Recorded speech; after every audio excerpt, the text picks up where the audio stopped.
ada peluang, Pak? Apa? Dengan Caimin, Pak? Menurut kamu gimana? Aku ada peluang nggak? Dulu selalu ada Aku peluang, Caimin, Pak. aku aja belum tentu.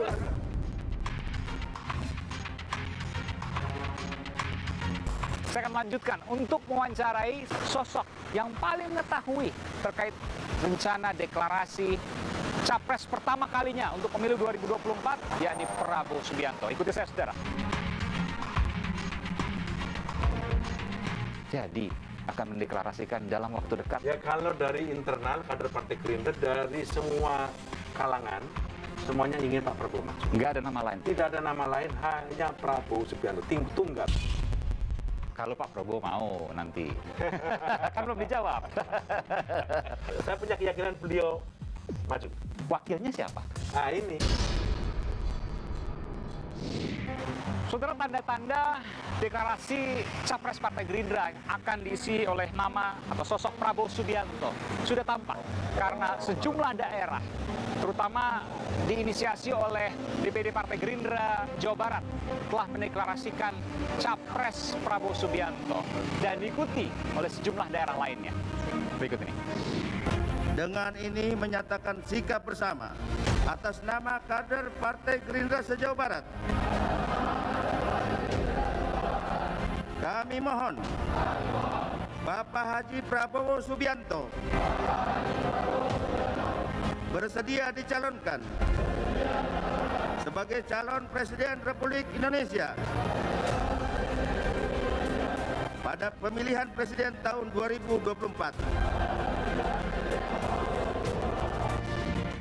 Dan saudara, sejauh ini memang hanya satu nama yang muncul dari Partai Gerindra, yakni Prabowo Subianto. Pertanyaannya, akankah Prabowo Subianto mengikuti pemilihan Presiden Pilpres untuk keempat kalinya? Sejumlah petinggi Partai Gerindra menjawab soal ini. Masalah Pilpres itu memang banyak ditanyakan kepada kami, baik dari eksternal maupun internal, tetapi pada saatnya nanti kita ada forum yang akan memutuskan di Partai Gerindra.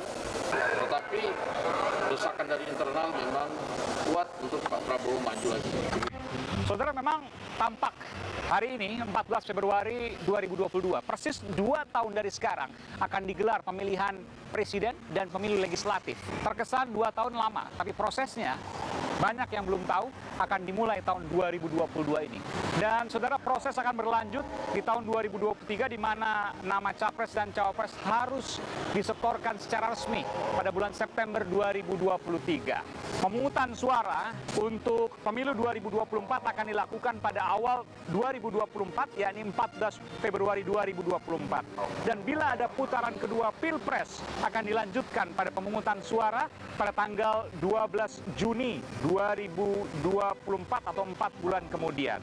Dan saudara, dari sini saya akan lanjutkan untuk mewawancarai Sekretaris Jenderal Partai Gerindra Ahmad Muzani, sosok yang paling mengetahui terkait rencana deklarasi Capres pertama kalinya untuk pemilu 2024 dan memiliki nama satu, yakni Prabowo Subianto. Ikuti saya, saudara. Dan saudara, di hadapan saya sudah ada Sekretaris Jenderal Partai Gerindra, Bung Ahmad Muzani. Pak Sekjen, sehat selalu. Alhamdulillah. Ini kalau dilihat seragamnya selalu sama dengan Pak Prabowo. Ini seragam Partai Gerindra ini. Ya ini seragam untuk Partai Gerindra. Dan inilah bawahnya krem, Ya. atasnya putih. Stylenya adalah seperti ini. Kantong empat.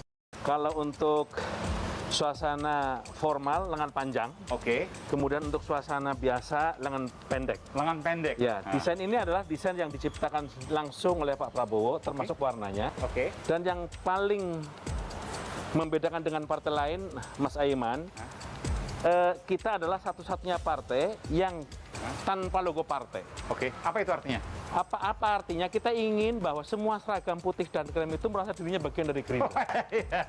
Oke. Supaya partai ini bisa dimiliki oleh banyak orang. Krem dan putih ya? Iya, dan kita tidak tersekat oleh sebuah simbol-simbol yang membatasi bahwa ini Gerindra, ini bukan. Semuanya sama. Jadi putih krem. Ya. Kita boleh masuk ke dalam karena Silakan, ini Pak. kantor pusat DPP Partai Gerindra di Ragunan, Jakarta Selatan. Saya bersama dengan Pak Sekjen ya. Sosok yang paling repot dalam tahun politik 2022, sudah tahun politik ya Pak Sekjen? Sekarang sudah masuk tahun politik. Udah sangat sibuk ini. Ya, karena 14 Februari 2022 adalah persis 2 tahun sebelum pemilu.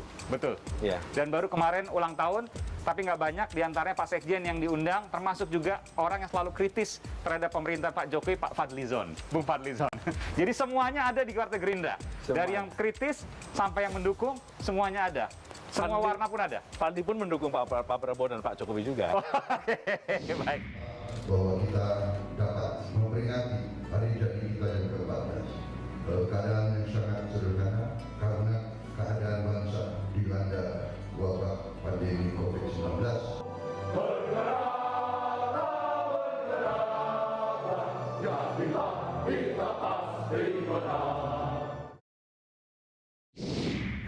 Kritik artinya sayang gitu ya. Kritik artinya sayang. Oke. Oh ini dengan Pak penjaga nih Pak. Iya, ini iya. tamu. Oh ini seragamnya juga sama loh saudara.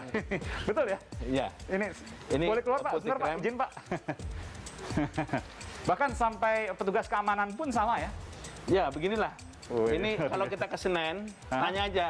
Mau beli baju Prabowo, itu pasti yang dikeluarkan kalau nggak putih, krem modelnya kayak begini. Bahkan di Senen ada itu? Oh, itu sudah menjadi sebuah image yang terbangun. Bahwa inilah baju Prabowo dan sudah menjadi merek dagang. Jangan-jangan merek belakangnya tulisannya Prabowo Subianto, enggak ya? Oke. Tugas keamanan di sini Pak ya, sudah berapa tahun? Ya, dari tahun 2011, 2011. lumayan ya, 11 tahun, luar biasa. Dan ininya seragamnya seragam Pak Prabowo Subianto. Siap. Bangga pakai seragam ini Pak? Ya, sangat bangga. Kenapa? Karena ini kan Pak Prabowo mengapresiasi ini sebagai seragam dari para pejuang kita dahulu. Oh, oke. Terima kasih Pak. Ya, oke, baik, terima kasih. Kita masuk ke dalam, saudara, kita melihat bagaimana markas besar Partai Gerindra. Ini saya terkesima dengan tulisan ini. Namanya mirip dengan Pak Prabowo Subianto, Kapten Anumerta Subianto Joyo Hadikusumo. Ini kalau tidak salah pejuang zaman Belanda dulu, pamannya Pak Prabowo, betul ya? Adiknya Pak Sumitro. Adiknya Pak Sumitro, Iya. pamannya Pak Prabowo, betul ya? Betul. Jadi Pak Prabowo adalah ponakan dari Subianto Joyo Hadikusumo. namanya mirip. Ya, memang dulu itu peristiwa 25 Januari Ya. 1946.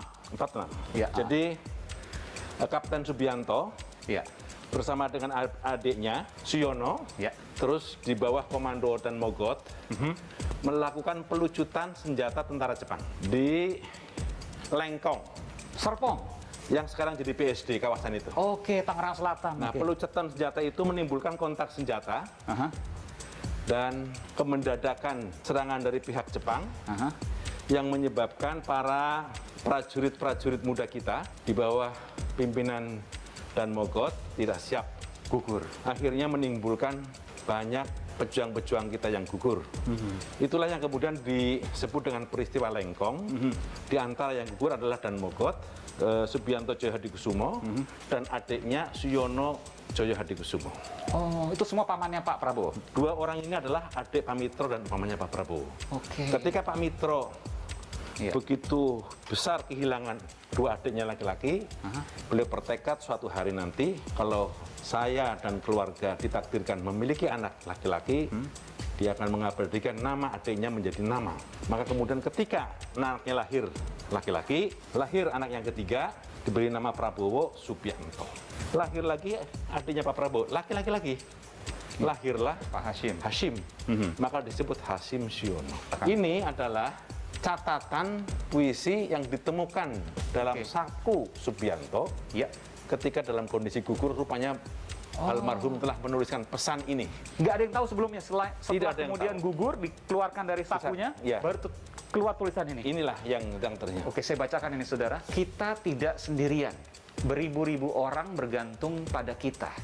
Rakyat yang tidak pernah kita lihat dan rakyat yang tidak akan pernah lihat kita, tetapi kita melakukan hal yang akan menentukan jadi apa mereka. Maksudnya terkait dengan perjuangan pada waktu itu ya? Ya, Melawan penjajahan. ya. Kapten Anumerta Subianto Joyo Hadikusumo.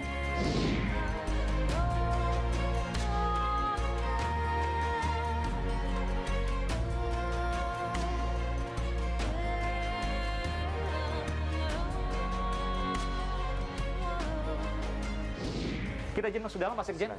Oke. Ini saya belum pernah masuk ke dalam, saudara. Oh, ini juga isinya pahlawan-pahlawan semua ini. Jadi, akan mendeklarasikan dalam waktu dekat. Ya, kalau dari internal kader Partai Gerindra, dari semua kalangan semuanya ingin Pak Prabowo maju. Nggak ada nama lain. Tidak ada nama lain, hanya Prabowo Subianto, tunggal. Wakilnya siapa? Nah ini. Saya akan melisiknya eksklusif.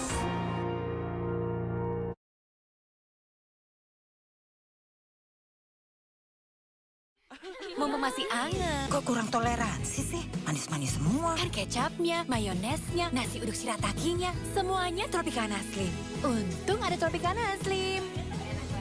Tropicana Slim, solusi manis untuk diabetes. Aku pilih Morinaga karena triple bifidusnya bantu jaga daya tahan tubuh dan dukung proses belajarnya serta optimalkan tumbuh kembangnya. Karena waktu tak bisa kembali. Morinaga. Baru, Hi-C 1000, satu-satunya vitamin C drink tanpa soda. Ini jelas beda. Buffered vitamin C 1000 mg, aman di lambung. Hi-C tiap hari. Hi-C 1000, vitamin C drink tanpa soda. Kopi ABC Susu dengan paduan sempurna. 25 tahun menemani kebersamaan. Nikmatnya kebersamaan bareng kopi ABC Susu. Nikmat susunya, mantap kopinya. Halo Indonesia, yuk bagiin cinta. Buat yang bingung bilangnya, dan yang susah nyampeinnya. Yang kayak gini, bisa damai. Sampein sayangmu dengan Pizza Heart dari Pizza Hut. Top Coffee gula aren baru. Kopinya ngehits, gula arennya legits. Beli 2, ekstra 1. Top Coffee gula aren baru. Kopi, susu, di blend gula aren yang legits. Kamu harus coba. Beli 2, ekstra 1 dari Wings Food. Asik single atau double? Double lah! Seperti madu TJ C1000. Double manfaat madu murni plus vitamin C 1000 mg. Bantu pelihara daya tahan tubuh. Double memang asik. Madu TJ C1000. Niatku madu TJ hitam pahit dengan kualitas madu TJ plus manfaat ekstra herbal. Niatku demi anakku. Niatku demi istriku. Madu TJ hitam pahit, niatku jaga kesehatan. Kopi ABC Susu dengan paduan sempurna. 25 tahun menemani kebersamaan. Nikmatnya kebersamaan bareng kopi ABC Susu. Nikmat susunya, mantap kopinya. Hotin Cream selalu ada untuk membantu redakan pegal dan nyeri otot. Panasnya pas, hotnya in sampai ke dalam. Selalu ada Hotin Cream, bantu redakan capek, pegal, dan nyeri otot. Otot dihantam capek pegal habis-habisan. Lawan dengan Hotin Strong. Baru krim otot ekstra panas. Hotnya in, strong sampai ke otot. Atasi capek dan pegal. Nggak lengket tanpa bekas. Hotin Strong. Panasnya berani adu strong. Bahaya kurang vitamin D. Onde-mande vitamin D. Berjemur aja, cukup nggak ya? Minum MyWell Vitamin D 1000 IU. Penuhi kebutuhan vitamin D, jaga imun well everyday. MyWell Vitamin D 100% well everyday. Pak, ada kurma? Yakin cari kurma, Bu? Kan bukan Ramadan. Sari kurma Arab. Yakin ada di Sari Kurma TJ. Baik diminum kapan aja. Dipanen di Arab, dikemas di Indonesia. Sari Kurma TJ. Enak, halal. Yakin.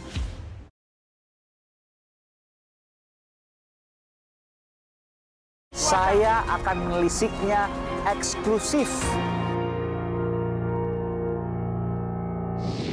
Ini saya belum pernah masuk ke dalam, saudara. Oh, ini juga isinya pahlawan-pahlawan semua ini. Sutomo dan Mogot, lalu Bung Karno, Bung Hatta. Ini ada Gajah Mada, Pangeran Diponegoro, Jenderal Besar Sudirman, Perdana Menteri ya, sempat Sultan Syahrir, Iya. Ibu Kartini, Sultan Hasanuddin, Cutnen, dan semuanya ini. Bahkan dari luar negeri pun ada ini. Quotation atau kutipan-kutipan yang kemudian diabadikan. Kekuatan tidak berasal dari kapasitas fisik, kekuatan berasal dari kemauan yang gigih. Mahatma Gandhi. Mahatma Gandhi. Nelson Mandela, pendidikan adalah senjata paling dahsyat yang dapat kita gunakan untuk mengubah dunia. Dan Abraham Lincoln, pemerintahan dari rakyat, oleh rakyat, dan untuk rakyat tidak akan pernah punah dari muka bumi ini. Oleh karena itu, Gerindra pasti mendukung demokrasi karena menempatkan Abraham Lincoln dengan kutipan yang luar biasa ini. Dari awal memang kita merasa bahwa kekuatan rakyat adalah segala-galanya. Maka pesan Pak Prabowo yang berulang-ulang ditekankan kepada kami semua adalah partai ini tidak boleh jauh-jauh dari rakyat. Karena tujuan utama partai ini berdiri adalah untuk rakyat. Maka ketika rakyat senang, bersama rakyat. ketika rakyat susah, kita harus jadi temannya rakyat. Dengan rakyatlah kita bersandar. Itulah yang dengan rakyat kita bersandar. Ya. Jadi kesan gahar sangar Pak Prabowo, mantan Danjen Kopassus, pasukan elit ya. Lalu kemudian juga milik.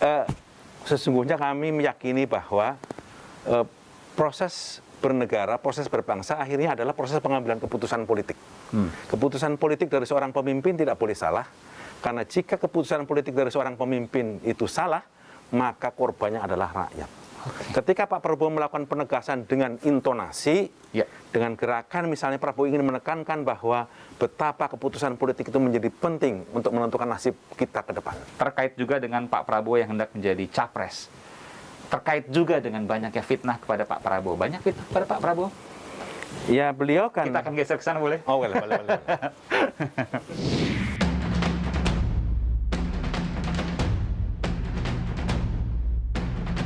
Pak Prabowo akan dipasang dengan orang-orang terbaik bangsa. Semuanya kita dukung. Tapi kan masih panjang, masih lama.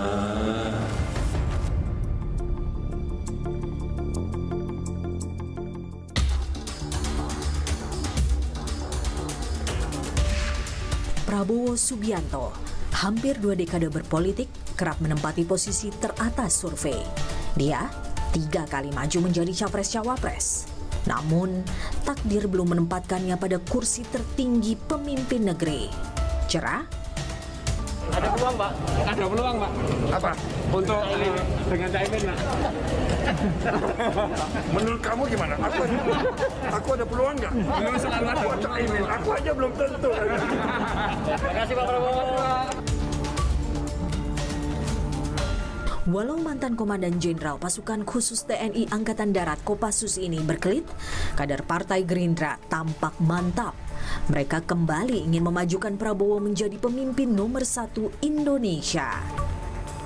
Pertama, kami di Jawa Barat adalah merupakan lumbung suara Pak Prabowo Subianto pada Pilpres yang lalu.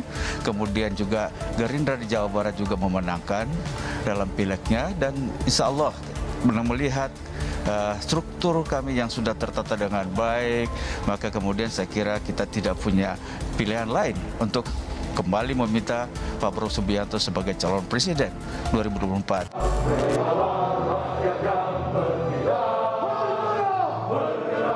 Proses pun dimulai. Dari pengurus daerah, masing-masing Dewan Pimpinan Daerah DPD mengusulkan kandidat calon presiden. Nama-nama ini lalu diajukan ke Dewan Pimpinan Pusat DPP Partai Gerindra. DPP akan mempertimbangkan dan memutuskan apakah kandidat itu layak atau tidak menjadi capres.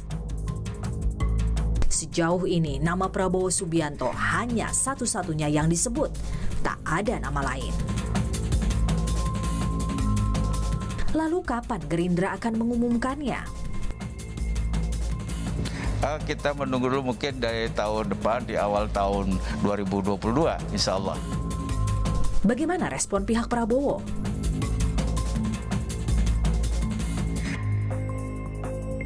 Nah, adapun keinginan-keinginan masyarakat dengan berbagai macam deklarasi, ada yang menginginkan Prabowo Puan, ada yang menginginkan Prabowo Muhaimin, ada yang menginginkan Prabowo Jokowi. Buat kami semuanya yang diinginkan oleh masyarakat, semua kami perhatikan, semuanya kami dengar, dan semua kami catat sebagai sebuah harapan, tentu saja. Lantas bagaimana peluang Prabowo jika nyapres lagi? Siapa pula yang akan jadi wakilnya? Aiman mengupasnya.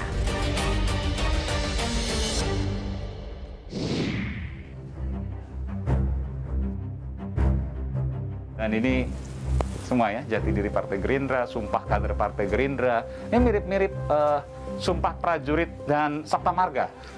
Ya, jadi begini Mas Aiman.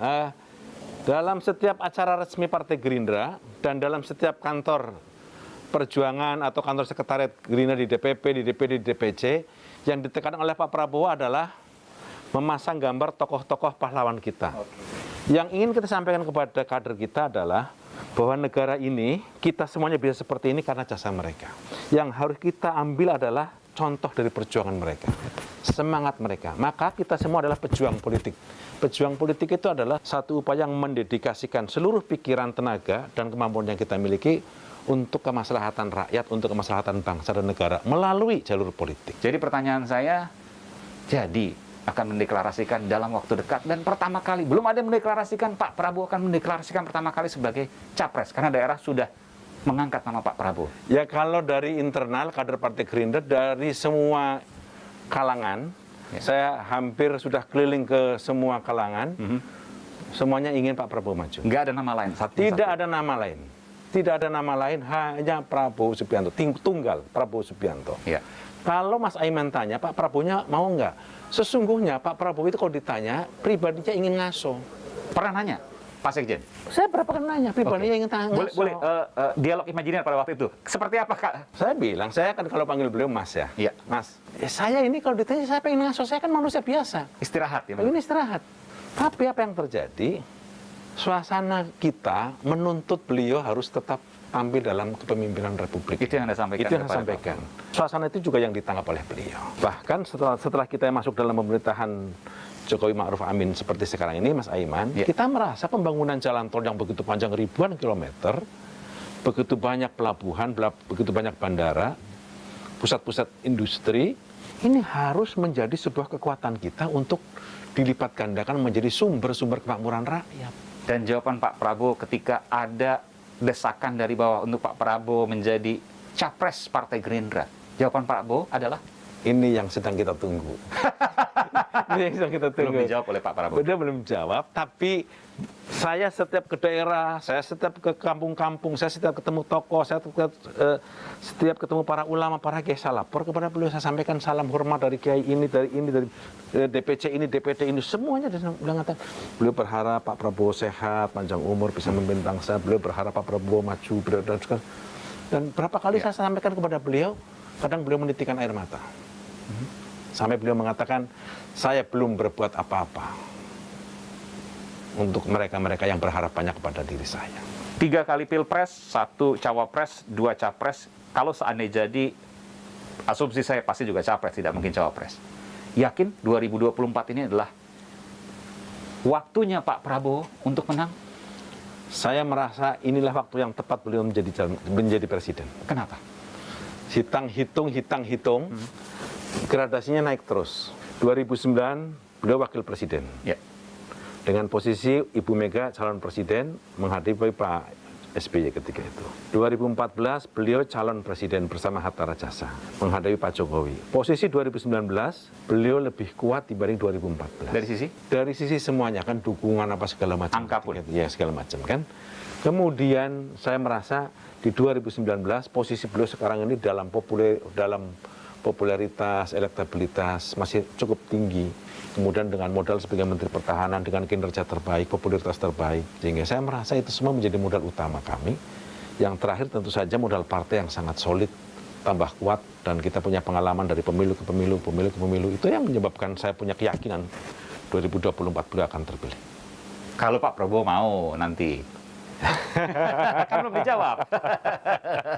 Tapi yakin pasti mau ya? Saya punya keyakinan beliau maju. Wakilnya siapa? Nah ini. Wakilnya, ya kami sangat berbahagia, berbangga, dan berterima kasih begitu banyak orang-orang yang berharap untuk menjadi wakilnya Pak Prabowo. Tunggu sebentar, artinya sudah banyak yang menghubungi Anda atau pihak Pak Prabowo untuk jadikan saya wakilnya Pak Prabowo. Padahal Pak Prabowo belum deklarasi. Ada, bukan banyak, ada lah. Ada lebih dari 1 kan? Iya. Dan itu tokoh-tokoh yang punya elektabilitas yang selama ini di survei cukup tinggi? Ada tokoh-tokoh, orang-orang yang menurut saya memiliki jejak dan jejaring yang cukup bagus di dalam sepak terjang mereka. Termasuk yang kemudian sekarang juga menjabat mungkin di daerah, ataupun mungkin di pusat, atau mungkin di parlemen? Ya, begitulah. Kalau saya tanyakan, bayangan Pak Sekjen, calon wakil presiden untuk Pak Prabowo yang paling tepat, sosoknya seperti apa? Tentu nggak menyebut nama. Pak Prabowo itu kan kemarin tertinggal jauh di Jawa Tengah dan Jawa Timur. Misalnya, bagaimana sosok ini bisa menutup atas kekurangan ini. Berarti tokoh Jawa Tengah atau Jawa Timur ini. Yang muda, ya. Kalau kan Pak Prabowo harus mengisi. Yang milenial, Gen Z, dan seterusnya itu harus kemudian dipikirkan juga, betul? Iya, Pak Prabowo kan usia juga tidak terbilang muda. Tapi tentu saja harus orang yang memiliki energitas yang lebih dari beliau. Tapi saya ingin tanya, terakhir sebelum saya tutup dialog ini. Kan masih ada perjanjian batu tulis, di mana pada 2009 ketika Pak Prabowo dan Bu Mega maju, Bu Mega waktu itu adalah capres, Pak Prabowo cawapres, maka ada komitmen yang dibuat tahun 2009 itu bahwa 2014 PDI Perjuangan harus mendukung Pak Prabowo menjadi capres. 2014 tidak terjadi, artinya masih utang untuk 2024. Benar demikian? Tidak, karena perjanjian batu tulis itu berlaku 2014. Jadi sudah habis? Kami menganggap itu sudah selesai. Kenapa saya tanyakan ini? Karena pada tahun 2019, Gerindra ada banyak kemudian bisa kita lihat, cukup kecewa ketika PDI Perjuangan mengajukan calonnya sendiri. Apakah 2024 ketika PDIP mengajukan calonnya sendiri, Gerindra akan kecewa kembali? Hubungan Pak Prabowo dengan Bu Mega begitu baik. Hubungan kami dengan tokoh-tokoh PDI Perjuangan juga begitu erat. Nah, kalau kemudian tidak ada pikiran lain, tentu saja itu adalah urusan rumah tangga masing-masing. Oke, baik. Terakhir, Pak Sekjen, awal 2022 akan deklarasi capres. Masih 2 tahun ke depan. Kenapa buru-buru? Pak Prabowo sesungguhnya dalam anggaran dasar anggaran rumah tangga partai memiliki mandat cukup kuat. Sebagai Ketua Dewan Pembina, beliau memiliki mandat untuk mengumumkan, untuk menentukan calon presiden, calon wakil presiden dari Partai Gerindra tanpa perlu suatu forum lagi. Artinya beliau bisa menetapkan kapan pun beliau mau.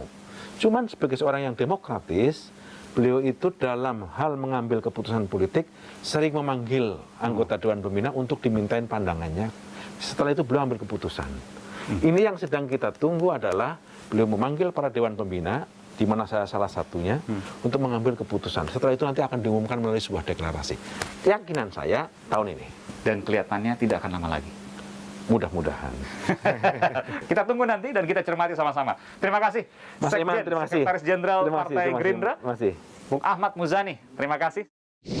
Dan yakin Pak Prabowo tidak akan kalah untuk keempat kalinya di Pilpres 2024. Saya yakin sekali Jawa Barat khususnya yakin Pak Prabowo masih tetap menang untuk Jawa Barat. Untuk Indonesia? Saya akan menelisiknya eksklusif. Dengan ini menyatakan sikap bersama atas nama kader Partai Gerindra se-Jawa Barat. Kami mohon Pak Haji Prabowo Subianto bersedia dicalonkan sebagai calon Presiden Republik Indonesia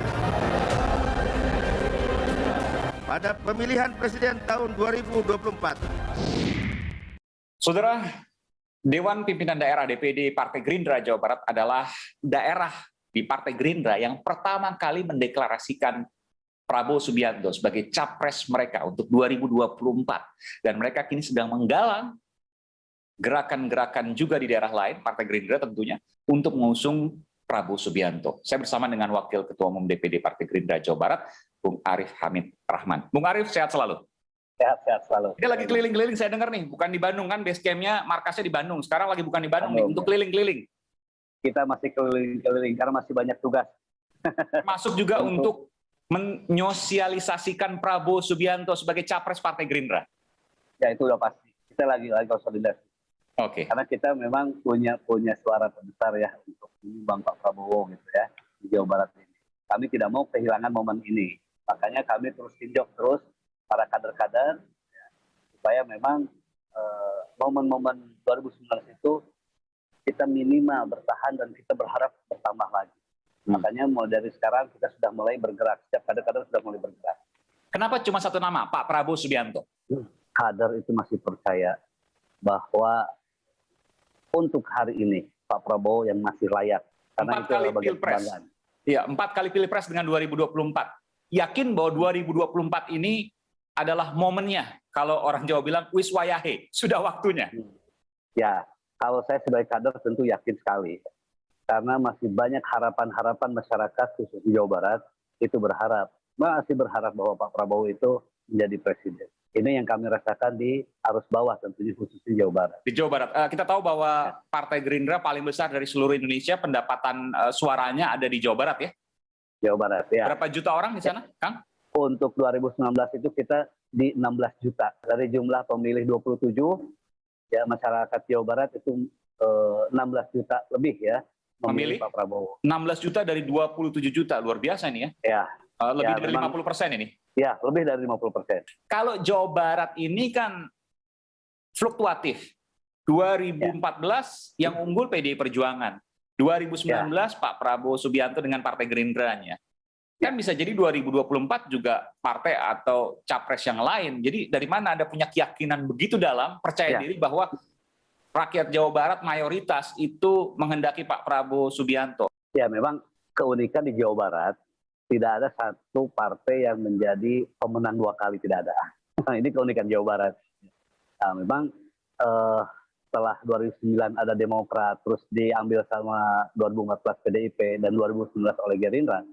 Tapi kami masih yakin 2024 kita masih ada di paling atas insya Allah. Kenapa? Karena kami juga memantau kawan-kawan, sahabat-sahabat di arus bawah, legislatif bawah, itu masih berdampingan terus dengan masyarakat, masih mengawal kepentingan masyarakat. Kalau saya tanyakan begini, Kang, wakilnya siapa? Kita tidak berprinsip pada wakil, siapapun itu wakilnya. Kenapa? Ya, karena gini, amanat dari masyarakat itu tidak bicara wakil. Amanat dari masyarakat, tolong sampaikan bahwa kami masih membutuhkan Pak Prabowo sebagai presiden. Jangan-jangan kalau wakilnya dirasa nggak pas, nanti nggak milih juga. Jadi wakilnya harus disiapkan juga dong. Kira-kira punya calon A, B, C. Jadi gini, kalau sudah bicara masalah calon atau wakilnya, tentu kita juga ada strategi khusus. Oke, jadi kalau sekarang Pak Prabowo mewakili katakanlah generasi yang senior, lalu kemudian wakilnya harus mewakili generasi milenial dan di bawahnya. Ya, itu kan bagian dari harapan aja. Jadi Bang Sandi dong, kalau Bang Sandi nggak mungkin, karena dua-duanya Gerindra, nanti yang lain nggak mau gabung. Oh iya, memang kami berharap juga seperti itu. Kenapa? Jadi Prabowo Sandi maksudnya, Jawa Barat, harapannya seperti itu? Tidak, nggak seperti itu juga, artinya bisa mewakili. Itu bagian dari strategi kami maksudnya. Jadi kalaupun misalkan nomor 2-nya siapa, tentu kami pun juga bakal ada strategi khusus. Kira-kira peluang untuk nomor 2, gitu kan, ini harus apa yang harus kita lakukan terhadap memberikan kepercayaan terhadap masyarakat. DPD Partai Gerindra Jawa Barat yang pertama kali mengusung deklarasi terhadap Prabowo Subianto sebagai capres Partai Gerindra. Saya ingin tanya, tentu bergerak ke DPD yang lain, daerah-daerah yang lain. Sudah berapa daerah saat ini berdasarkan data dari DPD Jawa Barat, mayoritas di daerah ini sudah mendukung? Ada berapa banyak? Kalau untuk kota kabupaten, kita clear. 27 kota kabupaten di Jawa Barat itu clear. Di luar Jawa Barat? Pastinya saya kurang tahu ya. Cuman yang kemarin saya ikuti berita sih baru di angka 8 kalau nggak salah. Tapi saya kurang 8 provinsi. Tahu ya. Ya. Dan perkiraannya awal 2022 ini akan resmi dikukuhkan sebagai capres Partai Gerindra. Informasi seperti itu. Saya yakin ini pastilah. Karena gini, provinsi-provinsi lain pun juga akan mengacak ke Jawa Barat. Provinsi lain tahu bahwa Jawa Barat lah lumbung suara Pak Prabowo terbesar. Dan yakin Pak Prabowo tidak akan kalah untuk keempat kalinya di Pilpres 2024. Saya yakin sekali, Jawa Barat khususnya yakin Pak Prabowo masih tetap menang untuk Jawa Barat. Untuk Indonesia? Insya Allah. Terima kasih Kang Arif Hamid Rahman, Wakil Ketua Dewan Pimpinan Daerah Partai Gerindra Jawa Barat, yang pertama kali mengusung Prabowo Subianto sebagai Capres 2024. Kita akan lihat nanti, kita akan cermati nanti. Terima kasih, Bung Arif Hamid. Terima kasih. Salam sehat. Ini baru kopi.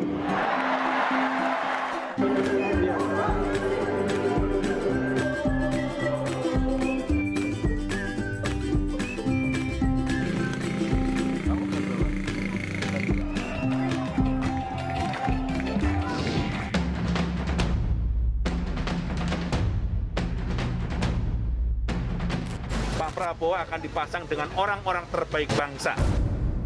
Saya akan melisiknya eksklusif.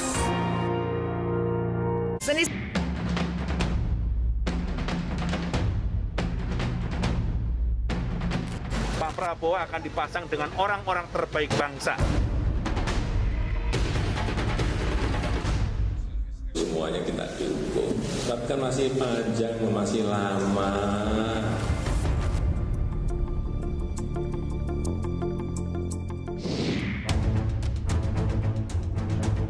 Konsisten meraih popularitas dalam survei calon presiden, pesona Prabowo Subianto memang tak bisa dianggap sebelah mata.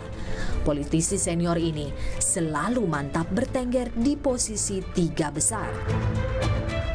Tapi jangan pula remehkan kandidat lain.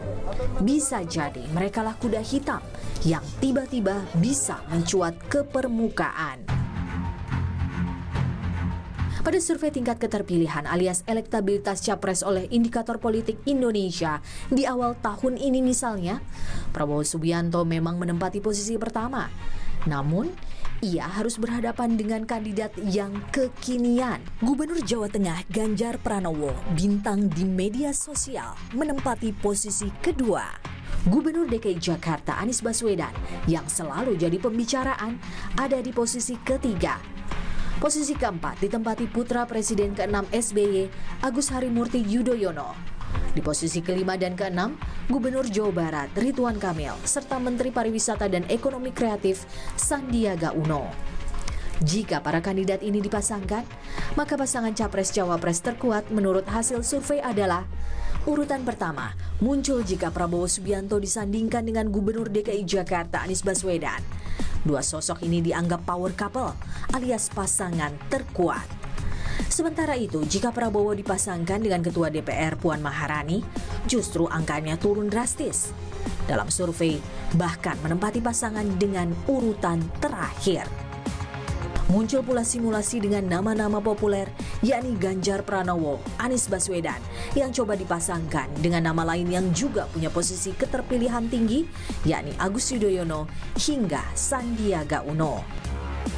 Artinya, jadi 2024 nanti semua capres itu ibarat petinju itu sudah masuk ke spotlight, masuk ke ring. Ya. Semuanya itu dikenal sama pasti dikenal, betul. Kalau sekarang yang dikenal hanya Pak Prabowo, yang lain tingkat dikenalannya rendah. Nah nanti 2024 seseorang capres itu tidak hanya bisa mengandalkan kedikenalan saja, harus ada aspek lain, aspek teknokratik, aspek afeksi dan seterusnya. Nah pada titik sekarang elektabilitas Pak Prabowo itu riskan. Tahun 2022 akan jadi tahun politik. Beberapa bulan mendatang, suhu politik akan semakin panas. Ada satu yang ditunggu, aturan lama yang diberlakukan sejak pemilu 2009. Capres dan Cawapres diusung partai politik atau gabungan parpol yang memiliki 20% kursi di DPR atau 25% perolehan pemilu nasional. Aturan ini memunculkan 2 hingga 3 pasang capres. Aturan ambang batas pencalonan presiden saat ini digugat ke Mahkamah Konstitusi. Minta diubah ambang batasnya menjadi 0%. Ini berpotensi munculnya 5 pasangan capres-cawapres. Berhasilkah? Menarik untuk dicermati. Siapa kandidat yang maju dan berpeluang menduduki tahta tertinggi pemimpin negeri?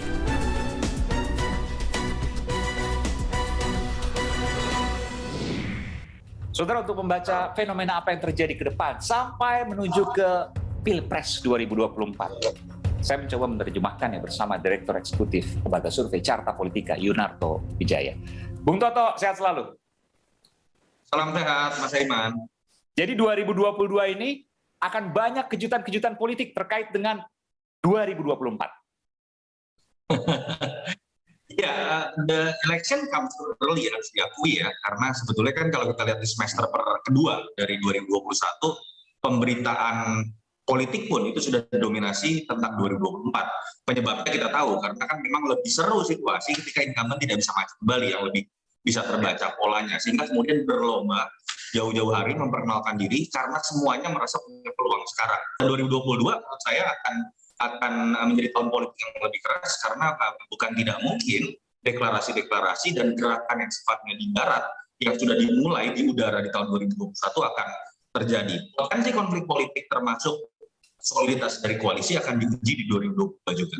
Oh, banyak partai-partai banyak yang menunjukkan dalam tanda kutip sifat aslinya. Jadi dia akan kembali ke basisnya, dia akan berpisah dengan koalisi-koalisi yang saat ini kita lihat. Basis koalisi kita kan adalah bagi-bagi kekuasaan. Nah, ketika berbicara mengenai bagi-bagi kekuasaan sebagai faktor pengikat di 2024, ini kan tidak ada lagi faktor Jokowi. Artinya semua sekarang berebut posisi Jokowi untuk menjadi pemimpin bagi-bagi kekuasaan tadi.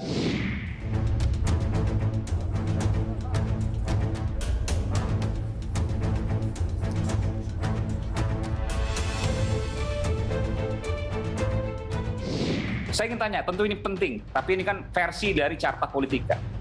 Seberapa besar peluang Pak Prabowo menang Pilpres 2024? Saya akan menelisiknya eksklusif.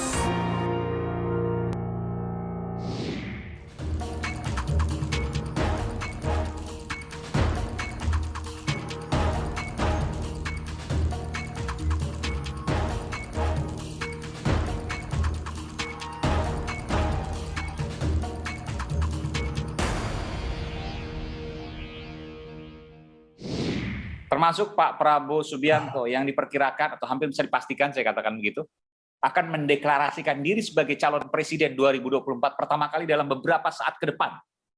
Iya, Pak Prabowo kalau kita lihat dalam perdebatan antara tiket untuk bisa maju, yang itu ada di partai, yang kedua prasyarat elektabilitas tinggi, bisa dikatakan kan sekarang yang memiliki hal tersebut hanya Pak Prabowo ya.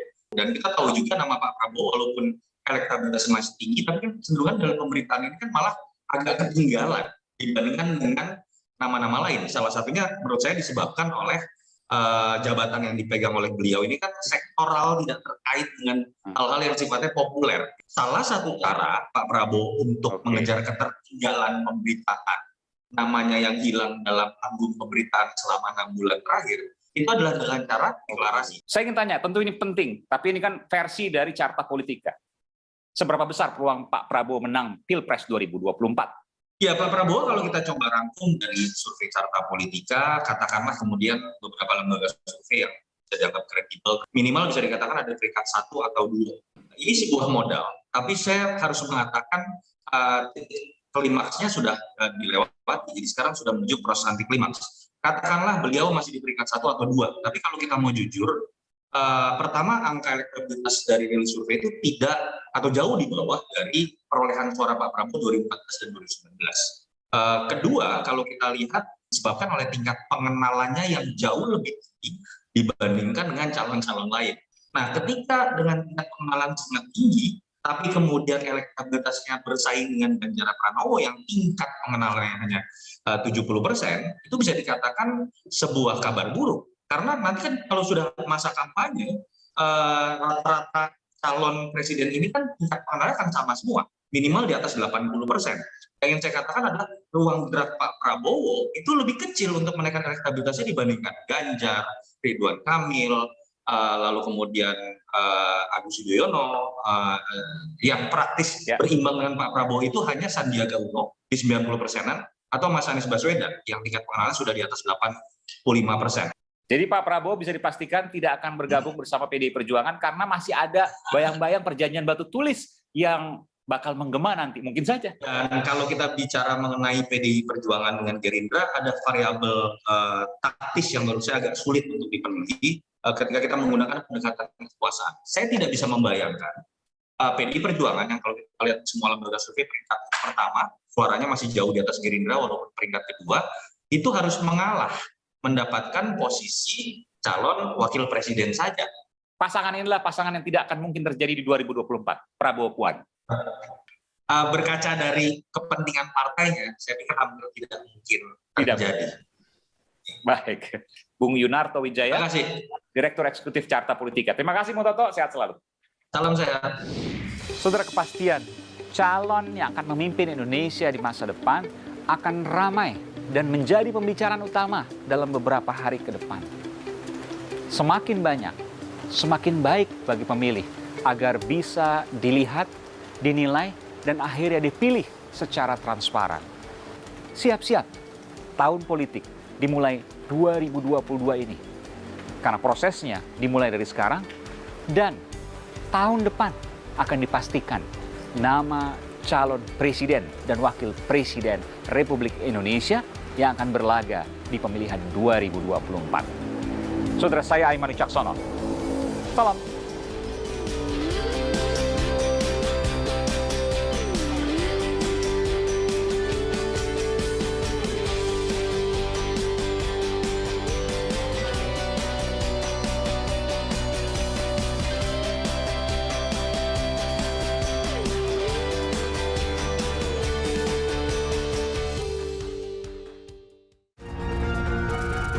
Terima kasih Anda telah menyaksikan Aiman.